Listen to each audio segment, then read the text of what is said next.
What's going on, guys? Bengal again here. Another mock draft for you. No trades in this one. I did trades in the last one.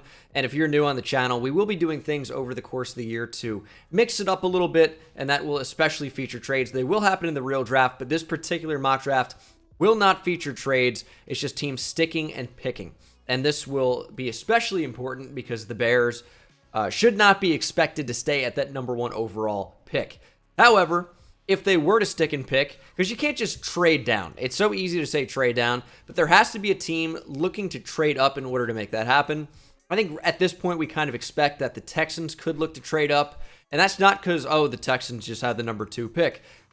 They would be looking to jump other teams who are jumping up. So the Texans trading up to number 1, if they have a clear-cut number 1 overall guy, might be looking to get ahead of the Indianapolis Colts, who might move up. Like maybe the Raiders, who would potentially move up. Maybe the Seahawks. We don't really know. Panthers, we don't know. But at number 1 overall, we're going to stick and pick. We're going to go Will Anderson, edge rusher out of Alabama. Maybe the best player in the draft. He's a tremendous talent, great athlete, and the Bears need an improved pass rush. If we're sticking and picking, it could easily be Jalen Carter. We're going Will Anderson Jr. at number 1 overall for this one. And then for the Texans at 2, I'm going to go Bryce Young. I do think Bryce Young is looking like QB1 in the class right now. Really, really good player, especially great at extending and making plays out of the construct of the play. I'm not super worried about his height or weight. I just think he's a playmaker. And with all the rules in place to protect the quarterback nowadays, I feel like it's less important as it ever has been to be a really built, big stature type QB. The only real problem that you would run into with a smaller quarterback is what we've seen with Kyler and Russell Wilson, is that they could struggle to see the middle of the field, which could impact the offense in terms of what they're able to do and what they're able to accomplish. Because if you can't throw over the middle, you can become one-dimensional. When teams figured that out against Kyler, which, shocking it took so long, they kind of shut that offense down a little bit more. So that's something you worry about with. And then speaking of that Cardinals team, here they are at number 3. And we're going to go Jalen Carter here, just simply maybe the best player available. This could also be an edge rusher. It could be a trade down spot, which we're not talking about enough. New head coach, new GM, not a great roster. They could look to stockpile picks and trade back, but if you can get one of the best players in the draft, it also makes sense to stay there and just take them. As we get to the Colts at 4, I think this is a quarterback spot. There have been a lot of ties to Will Levis, just thinking that Chris Ballard is going to take the high upside player. Here we're going to just take C.J. Stroud. He looked really, really good against the best defense in college football in the Georgia Bulldogs in the semifinal game of the college football playoff. CJ Stroud really did not show that ability to improvise and use his legs routinely for much of his Ohio State career. And then biggest platform he's had up to this point, showed it on a national level. It was incredible. He had a great, great game. I think it's going to make a lot of teams think twice about what player they might be getting because he flashed what he could become, which is someone who can potentially make plays out of the construct of the play, be an improviser. So CJ Stroud to me kind of boosted his stock just in one game, which rarely, if ever, happens. But he did it against Georgia. I mean, it was the biggest test he'll ever have at the college level, and he aced it. They didn't end up winning. Not really on CJ Stroud, was it, if you watched the game. Seattle Seahawks at number 5. I'm going to go Tyree Wilson here. Super, super high upside defensive end out of Texas Tech.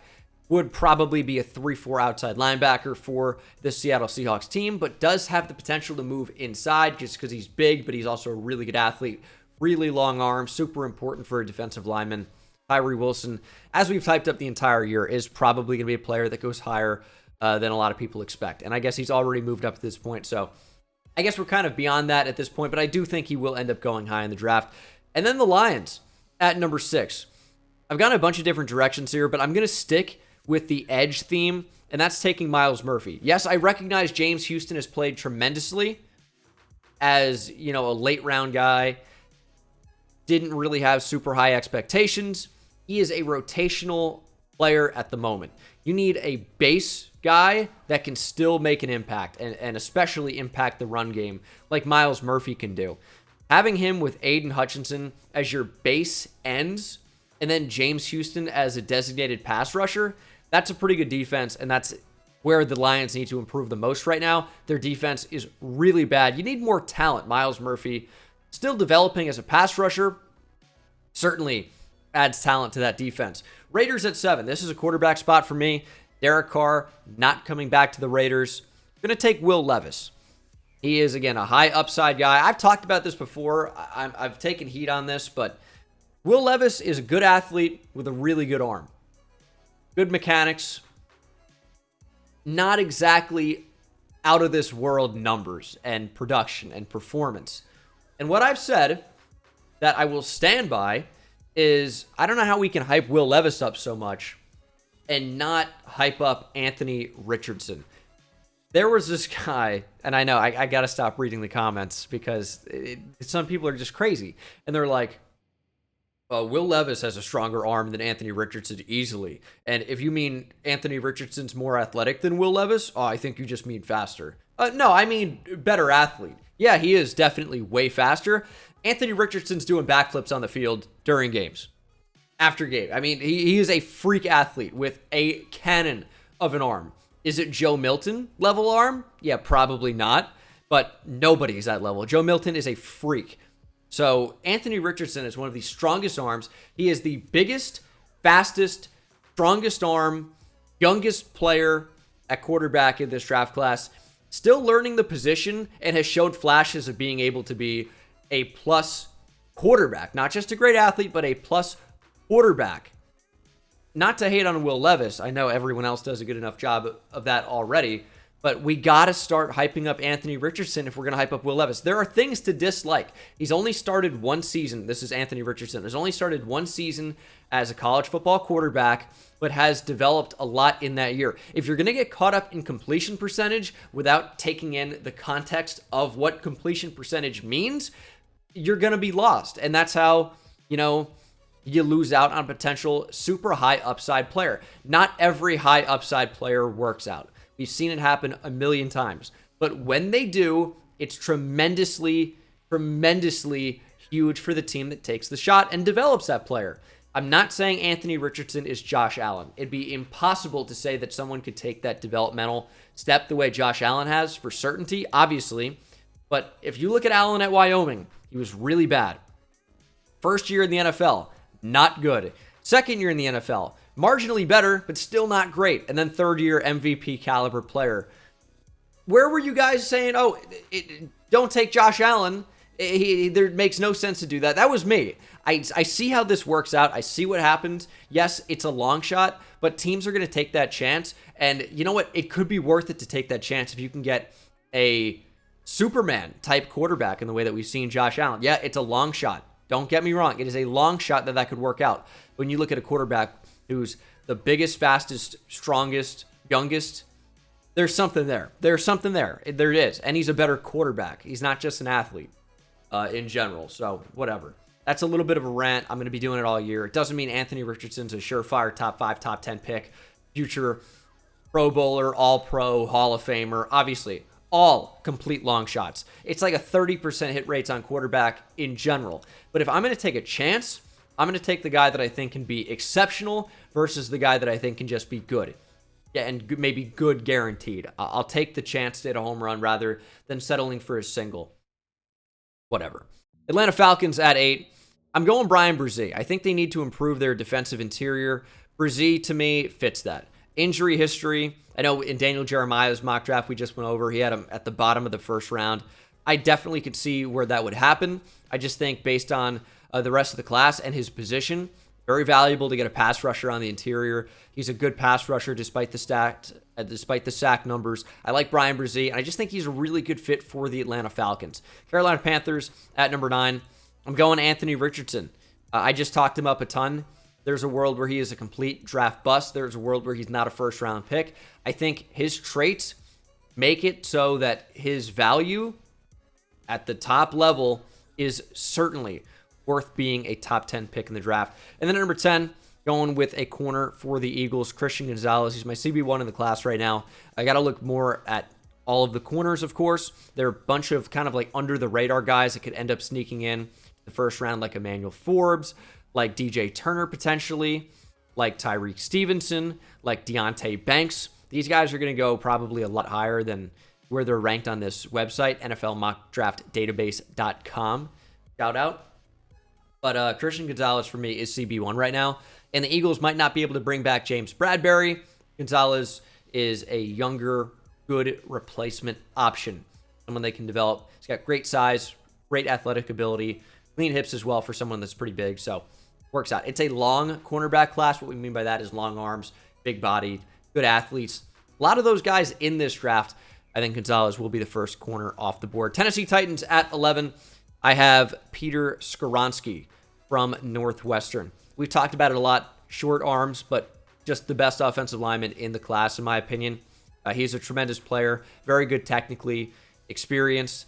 He was an Outland finalist despite not even being an interior offensive lineman. Very bizarre based on the way they define that award. The Outland Trophy, look into it. It's for interior linemen on both sides of the ball. He has only ever been a tackle at Northwestern, but he's been exceptional. It's a lame comparison to go Northwestern, Rashawn Slater, shorter arms, tackle, very, very good, but that's kind of what Skoronski is to me at this moment in time. Texans at 12. I went back and forth on this a lot. I'm going Paris Johnson Jr. I know you got Titus Howard. Johnson Jr. is just younger at this point, one of the best tackles, if not the best tackle in the class. Projection-wise, he's really good, and I think the Texans could just opt to go really solid tackle on the other side of Laramie Tunsil, who's been so good for them. So I think there's definitely potential. They just go tackle, go maybe best player available. Jets at 13. I think the Jets will look offensive tackle as well. It's all I've been picking for them, but it makes more sense than anything else in my opinion. It's Broderick Jones from Georgia. Really good, really young, still developing, but has maybe the highest potential of any of these offensive tackles. And I think that's why he's going to be a part of these big three tackles that get drafted. It's hard to say a for sure order on the tackles, the top three. Skoronski, Jones, Johnson, all very close in terms of overall ability, but it's, do you want potential? Do you want the best of both worlds? Or do you want the surefire, he's going to be pretty good in Peter Skoronski? So could be any order off the board, but this is the one that I have pretty much been continually choosing. Patriots at 14. I've got Devin Witherspoon. We need more corners in New England for sure. Lost, your best corner to the Chargers in free agency a season ago. Haven't really been able to replace him on the outside. Need a true CB1. I think Devin Witherspoon can definitely do that. Great tackler, willing, but also just flies around the field in general, and I think can be locked down on one side. I tweeted out a while ago, and I said, if you don't know Devin Witherspoon, get to know him, because he's going to be a guy that could be, a top 50 pick, maybe a good day 2 pick. Well, he's getting a lot more hype than that now, and he could certainly go very high on day 1. Daniel Jeremiah, for example, had him inside his top 10, first corner off the board. I'm not sure if that's going to happen, but Witherspoon certainly has some really, really good traits as well, and someone I think would be a really good fit in the Bill Belichick style of defense. Can play man coverage, can come up and tackle. He checks off a lot of boxes. Green Bay at 15. So, I've been back and forth on this. I could get edge here. I could get defensive line. I've talked about offensive line in the past just because you're getting a little bit thin. You do have depth at some positions, but it's not great depth, even though I keep hearing that it supposedly is. I don't agree. David Bakhtiari also consistently injured. We're not going to go tackle, though. We're not going to go defensive line or edge, even though I think it could be. We're going to go tight end. It's a really good tight end class, but you get your pick of the bunch. You no longer have Robert Tonyan under contract. Michael Mayer, to me, just makes a ton of sense for the Packers at 15. Give Aaron Rodgers a great target. So that's the direction I'm going. I'm probably going to continue to do that with Mayer on the board. I'm going to mix it up at some points for sure. Maybe address the other side of the football. But for now, seeing Michael Mayer in the middle of the first round, it's tough to pass up on. Huge tight end with great receiving ability. Again, I think just a really good fit for Green Bay, as I've talked about in mock drafts past. Commanders at 16. It's been the same pick for me for a while now. It's corner. Which corner do I want? Cornerback roulette. Sometimes it's been Joey Porter Jr. Sometimes it's been Cam Smith. Sometimes it's been Keely Ringo. It's going to be Joey Porter Jr. for me. Another long corner in this class. Washington needs corner very badly. And then at 17, would have been nice for the Steelers to get a chance to take Joey Porter's son. We're going to go corner, and we're going to take the high upside Keely Ringo. There are, people that think he's still the best corner in the class, upside-wise. Definitely can get on board with that. another long corner, big-bodied, can run down the field. Question his ball skills and just general ability to locate the football in the air, get his body turned around and find it. And I think that could be a big problem. However, when you look at the grand scheme of things, he's been pretty solid. Yes, Marvin Harrison Jr. kind of cooked him, but that's Marvin Harrison Jr. Would be a surefire top pick in this draft, would be receiver 1 in this class very easily, would be one of the better receivers Ringo will probably ever end up facing. I know that seems crazy. Marvin Harrison Jr. is really, really good as far as receiver prospects go. He's like his dad, except bigger. Yes, probably not as shifty, as quick, as good of a route runner as Marvin Harrison, and that's because Marvin Harrison Sr. is one of the best receivers in NFL history. Marvin Harrison Jr. is an incredible prospect, and we're going to hear a lot about him in 2024 when he's draft eligible, I'm sure. But Ringo's still got crazy upside. Steelers could still use a corner, even though I think offensive tackle would be very much in play here, maybe even guard as well, but especially tackle. But we're going Keely Ringo. And then the Lions here at number 18. Corner, certainly in play, and that's what it's going to be. Cam Smith from South Carolina. Really like his tenacity as a corner. He's another corner that is very long, very fast. Good ball skills in general. It's a good cornerback class. We'll have to see how this goes down the line, how these guys end up developing, because pretty much no player coming into the league is ready to go. Everyone has to do at least a little bit of developing. So it's one thing to be a good prospect. It's another thing to be a good pro. So we'll see what happens with these corners, but it is a very, very talented group. Tampa Bay Buccaneers at 19. I have Brian Branch. I went back and forth on this.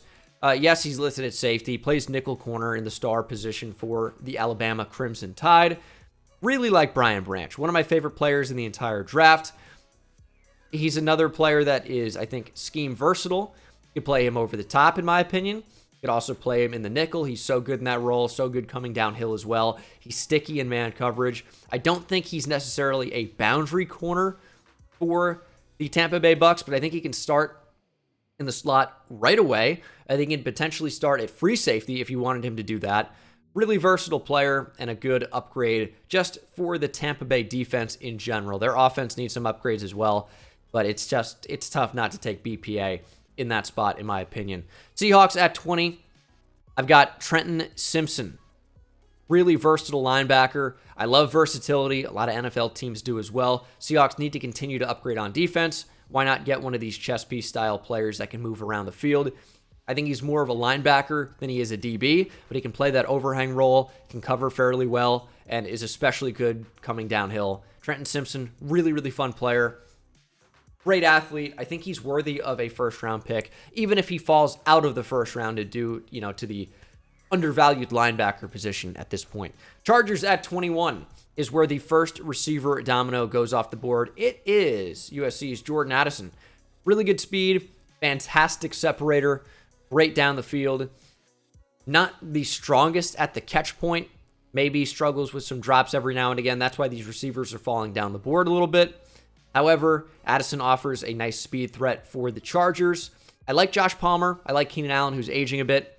Love Mike Williams, but Mike Williams is a very different style of receiver to Jordan Addison, where he is your big, get down the field, jump ball guy, catch the ball in traffic. Jordan Addison can get down the field for sure, but is your elite separator type. So I think it'd just be a really good fit for that Chargers offense. And that is my pick here at 21, just in front of the Ravens at 22. And I'm going to go corner. And we talked about it. It's a really good corner class. Clark Phillips is a bit undersized. You have Emmanuel Forbes. You have some of those other corners I mentioned earlier. It's a good corner class. I can only say it so much. And Garrett Williams, if not for injury, could be in the first round as well. There's so many talented players. I am going to go Emmanuel Forbes. Can play on the outside. Another guy with long arms. Very valuable. Baltimore very much needs corner. I don't think that's too crazy to say. So Emmanuel Forbes is the pick here for the Ravens at 22. And then at 23, have the Minnesota Vikings. We are going to go with, I somehow managed to take the screenshot of my previously done mock draft, and I cut off the Vikings. It is going to be Clark Phillips, though, out of Utah. Again, a little bit undersized. For that reason, I could see some other corners going ahead of him for sure, but the ball skills are great. His instincts are fantastic. He's shown the ability to be able to play outside for Utah, even if he might best be suited for the nickel due to his size, but is a really just instinctive, reactionary football player. Love Clark Phillips, obviously football player, but you guys know what I mean. When you call somebody a football player, it's like they have other things rather than just athleticism. They got a mind for it. They're instinctive again, and Phillips is that player. And then the Jaguars at 24, I went back and forth on this one a lot. Tight end is something that definitely makes sense, but you notice that their pass rush could certainly be improved, especially on the interior. And who better than Iowa's Lucas Van Ness, recently declared for the NFL draft. Could go a lot higher than this. DJ had him inside the top 10, for example, in the mock draft we looked at yesterday. I like Lucas Van Ness a lot. Traditional power rusher, can play inside and outside. And when you take a player like Trayvon Walker at number 1 overall the year before, that's another versatile guy that can move around. I think Trent Baalke's really going to love Lucas Van Ness and working with this rotation of defensive linemen. You get some guys that maybe you want Lucas Van Ness just on a runway, bulldozing a tackle. Maybe you prefer the speed and quickness on the inside. Lucas Van Ness possesses a lot of traits that will make him a first-round pick, probably. And just like Trayvon Walker, who ends up going at number 1 overall, you know, you got to develop some of these guys a little bit. But the ability to move them around and create different mismatches to your liking, I think, is incredible. And again, their defensive line needs to improve. I wouldn't be surprised if they just said, hey, you know what, Lucas Van Ness, we're going to beef you up just a little bit. You play 5-tech now. So that could definitely happen. And then Giants at 25, I'm going to go Quentin Johnston. There's a lot of talk right now about Johnson not being a first-round receiver in general. I know we've had him, you know, in the teens and maybe even early 20s of a lot of the mock drafts we've done. I know a lot of you had him in the top 10. Didn't think quite that highly of him. But here's where I am with Quentin Johnston. He's an incomplete receiver on tape at the moment. Route running, not super advanced, but I think is decent for his size. He's a bigger receiver. What we want Quentin Johnston to do is use his speed to win down the field and develop as a route runner, hopefully, and run maybe a more complex tree. Now, will that ever happen? Who's to say? But Quentin Johnston checks off, and there are some drop issues at times, but he checks off the ability to get deep down the field with size and speed, and will show that he can win contested catches, jump balls. So I like Quentin Johnston as a player. Giants need a true X receiver. Will that be Quentin Johnston? A little bit too early to say, but his size and speed make him a very intriguing option, even if he has a lot more developing to do. I think he does end up going in the first round. I think he's a better separator than N'Keal Harry, who is a 2019 first rounder, and that's at Arizona State, keep in mind. And then the Dallas Cowboys go back-to-back here with receivers with Ohio State's Jackson Smith-Njigba. They could just use another option. Plain and simple. You know, I think we noticed it a lot tonight as I record this video. Amari Cooper would have done wonders for that team. And then Jackson Smith-Njigba operating out of the slot. He's a good route runner, not an exceptional athlete. Was injured with a hamstring, missed the entire 2022 season pretty much. Was really, really good a season ago, or in 2021, I should say, for the Buckeyes. Just an instinctive player again. He's someone, you know, who you just have to watch and see, rather than he's not going to be like the craziest tester. He's not the biggest. It doesn't matter. He's great with the football after the catch, especially. He can be a plus slot receiver. You know, I kind of think Amon-Ra St. Brown in a way, and I don't think that's a bad comparison or a bad result if you're the Cowboys. Bringing in Amon-Ra St. Brown to your offense would be quite an addition, and I think Jackson Smith-Njigba profiles fairly similarly and would not be bad at all. Buffalo at 27, of course, for the moment have flip-flopped with the Cincinnati Bengals, and I'm going to go with an interesting one. Antonio Johnson out of Texas A&M. He's a safety. He is a big, strong safety with the speed to play in the slot. Played a lot of nickel, a lot of overhang for the Aggies. This certainly could be interior offensive line. You have Osiris Torrance, the best one on the board. I considered it for a long time. I think Osiris Torrance makes a lot of sense, but is it easier to find a DB like Antonio Johnson or an interior offensive lineman down the board that can be a starter? It's probably easier to find the lineman. So we're going to take what is the more difficult position to find, and that is a really, really good safety like Antonio Johnson. You can disagree with that. It's easy to say they need offensive line more than they need safety.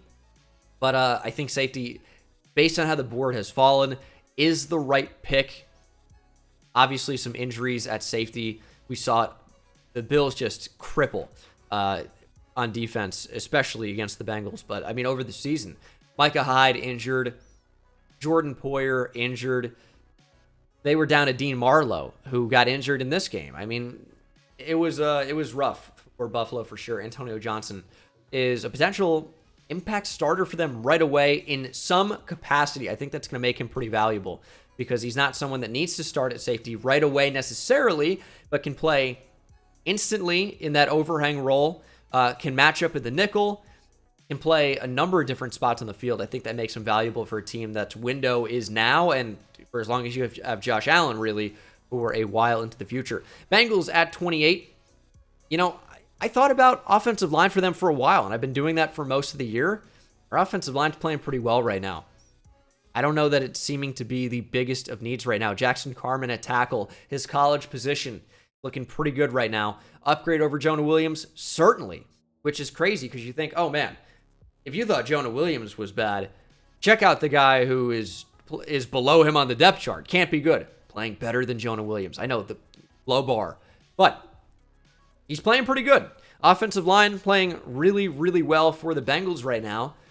They're getting hot at the right time. Again, I would look out if I were the Chiefs. Not meaning that the Chiefs will lose to them. It's possible. But I think the Bengals are going to be tough. We'll have to see what happens in that game. Anyway, I'm going tight end. Darnell Washington. He is a freak. Will help you in the run game because he is 6'7", 270 pounds, is a mover of people, but also is a freak athlete. I think he's still developing as a receiver, but man, just what he adds to an offense is incredible. Love Darnell Washington. I will continue to have him in the first round until further notice. You will not find him down the board. It's a great tight end class. I know we've seen different mocks where maybe Dalton Kincaid goes in the first round. Maybe it's Luke Musgrave. You know, maybe it's probably one of those two. I do like Tucker Kraft quite a bit out of South Dakota State. Not sure he sneaks in the first round, though, but it's a really talented tight end class. Michael Mayer, who was obviously off the board already, you will not find any of them with what Darnell Washington offers. Doesn't mean he's better, but he offers a really unique set of skills as he's basically another offensive lineman, a sixth lineman in on the field. He's a jumbo tight end, but he's actually a tight end, not a lineman. Freak. Broncos at 29. Got to improve their offensive line. It's O'Cyrus Torrence for me at this point. Hate to not say too much more on that, but that's what I got for you. They need to improve their offensive line. Chiefs at 30. Going with BJ Ojulari. Improve your pass rush. Ojulari is a pretty good way to do that. Big-bodied, good athlete, generating a little bit of buzz right now as well. Could end up being a first-round pick in what is a very, very talented edge rusher class as well. Last pick of the first round. This, even though it says round 1, pick 32. Can you see that? Yeah, that is round 2, pick 1. The Dolphins had their first-round pick forfeited, and the Dolphins pick was then traded, that they acquired from the Niners, was then traded to the Broncos in the Bradley Chubb deal. That's O'Cyrus Torrence. This is from the Niners in the end. So that's why that's there. It was Niners to Miami to Denver, and Denver's first was to Seattle, which, I mean, it's a lot's going on in this year's draft. But the Eagles at 31 make Bijan Robinson a first rounder. I hate to do it. I'm a huge Texas Longhorns fan. Also, growing up in New Jersey, I'm a big New York Giants fan. I would hate to see Bijan Robinson go to the Eagles. I would hate it. A lot of family in Texas. People always ask me. Grew up a Texas Longhorns fan. A lot of family went there. A lot of family lived there. I live there currently. But I just always grew up a Longhorn fan. And, of course, growing up in New Jersey, Giants fan. So I would hate this, but I think Bijan's a first-round pick. It's tough to slot him in. Don't know where. Don't know what team would take him. I think he goes earlier than this, but he is a tremendous talent. And if a team's willing to trade a first for Christian McCaffrey, I think they're willing to draft Bijan Robinson. Not to say that he's on that same level, but is a fantastic receiver, is a good pass blocker, and is an exceptional runner, obviously. If we saw Najee Harris, Clyde Edwards-Helaire, and a number of other running backs, Travis Etienne, go in the first round, Bijan Robinson's a first rounder. Have to see what happens on draft night, obviously, but that's my take for the time being. And as I've mentioned, I will end up doing the first pick of the second round. We've been doing that the entire time. And I'm going to give them an offensive tackle after taking Kelee Ringo. It is Ohio State's big-bodied DeWand Jones. That is my mock draft. Hopefully you guys enjoyed it. Be sure to offer your disagreements in the comment section below. I'm sure there will be. And I will see you in the next one. Take it easy.